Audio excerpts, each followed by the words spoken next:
मनोविज्ञान की दृष्टि से आज मैं आपको बताने वाला हूं जहरीली मानसिकता वाली पत्नी के लक्षण। सभी पत्नियां ऐसी नहीं होती, लेकिन समाज में कुछ पत्नियों में ऐसे लक्षण पाए जाते हैं, तो मनोविज्ञान ऐसे लोगों को टॉक्सिक पीपल कहा जाता है।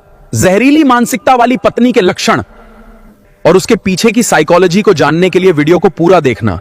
बहुत काम की बातें बताई गई हैं। अगर आप शादी करने वाले हैं तो ऐसी महिला से बचकर रहें, और अगर आपकी शादी हो गई है तो पत्नी के स्वभाव को पढ़ना जरूरी है। और कमेंट में जरूर बताइएगा कि जहरीली मानसिकता वाले इंसान की वजह से आपके जीवन में क्या बदलाव आ गया। क्या जीवन मौज मस्ती से चल रहा है या क्लेश के बोझ तले दबा हुआ सिसकियां ले रहा है।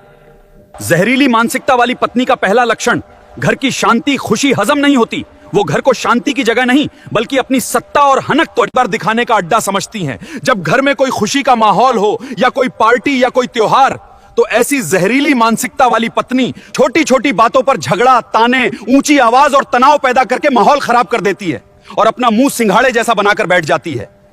इसके पीछे की साइकोलॉजी क्या है? ऐसे व्यवहार के पीछे अक्सर कंट्रोल साइकोलॉजी काम करती है। कुछ लोगों को अंदर से असुरक्षा होती है कि अगर माहौल शांत और खुशहाल रहा तो उनकी पकड़ कमजोर हो जाएगी, इसलिए वे जानबूझकर तनाव बनाए रखते हैं ताकि सब लोग उनके हिसाब से चलें। दूसरा कारण, कई बार अंदर की कुंठा, बचपन के खराब माहौल या अटेंशन सीकिंग बिहेवियर की वजह से भी ऐसा बर्ताव इंसान करने लगता है।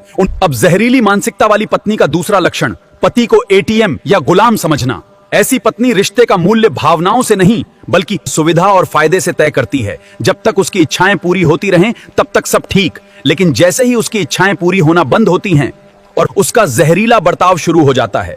साइकोलॉजी में इसे ट्रांसैक्शनल माइंडसेट कहा जाता है। ऐसे लोग रिश्तों को रिश्ता नहीं मानते बल्कि लेन देन की चीज मानते हैं।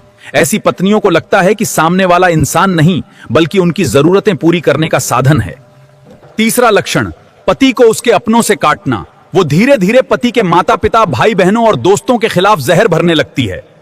उसकी कोशिश रहती है कि पति सिर्फ उसी पर निर्भर हो जाए। साइकोलॉजी में इसे आइसोलेशन टैक्टिक कहा जाता है। जो व्यक्ति कंट्रोलिंग नेचर का होता है वो सबसे पहले अपने साथी को उसके सपोर्ट सिस्टम से अलग करता है, क्योंकि परिवार और दोस्त भावनात्मक ताकत देते हैं। जब इंसान अकेला पड़ जाता है तब उसे नियंत्रित करना आसान हो जाता है। जो पति ऐसी पत्नी की बातों में आकर अपने माँ बाप, भाई बहन और दोस्तों से अलग हो जाते हैं, वो आखिरी सांस तक उस पत्नी की गुलामी करते रहते हैं। चौथा लक्षण, एहसान फरामोशी। पति कितना भी त्याग कर लें, कुछ भी कर लें, लेकिन ऐसी पत्नी की पति के त्याग और अच्छे काम को भूलकर सिर्फ शिकायतों पर ध्यान देती हैं। इसके पीछे की साइकोलॉजी जाने। ऐसे व्यवहार में अक्सर नार्सिसिस्टिक ट्रेट्स पाए जाते हैं। नार्सिसिस्ट व्यक्ति को लगता है कि दुनिया उसकी इच्छाएं पूरी करने के लिए बनी है, इसलिए ऐसी पत्नी को दूसरों की मेहनत या त्याग सामान्य लगते हैं और इसीलिए ऐसी पत्नी में दया की भावना न के बराबर होती है। पांचवां लक्षण, चरित्र हनन और झूठे आरोप लगाना। अपनी बात मनवाने के लिए वो पति और उसके परिवार की छवि खराब करने से भी पीछे नहीं हटती। समाज, रिश्तेदारों या कानून का इस्तेमाल हथियार की तरह करने लगती है। साइकोलॉजी में इसे मैनिपुलेटिव बिहेवियर और साइकोलॉजिकल एग्रेशन माना जाता है।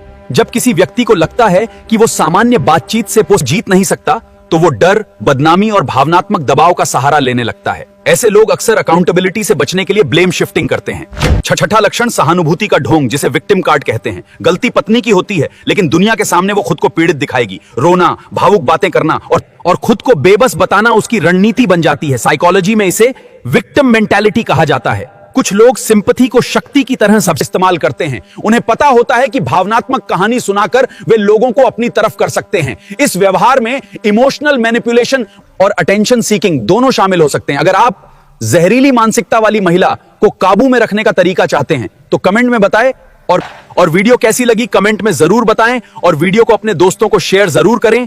लाइक और फॉलो करके ही जाएगा।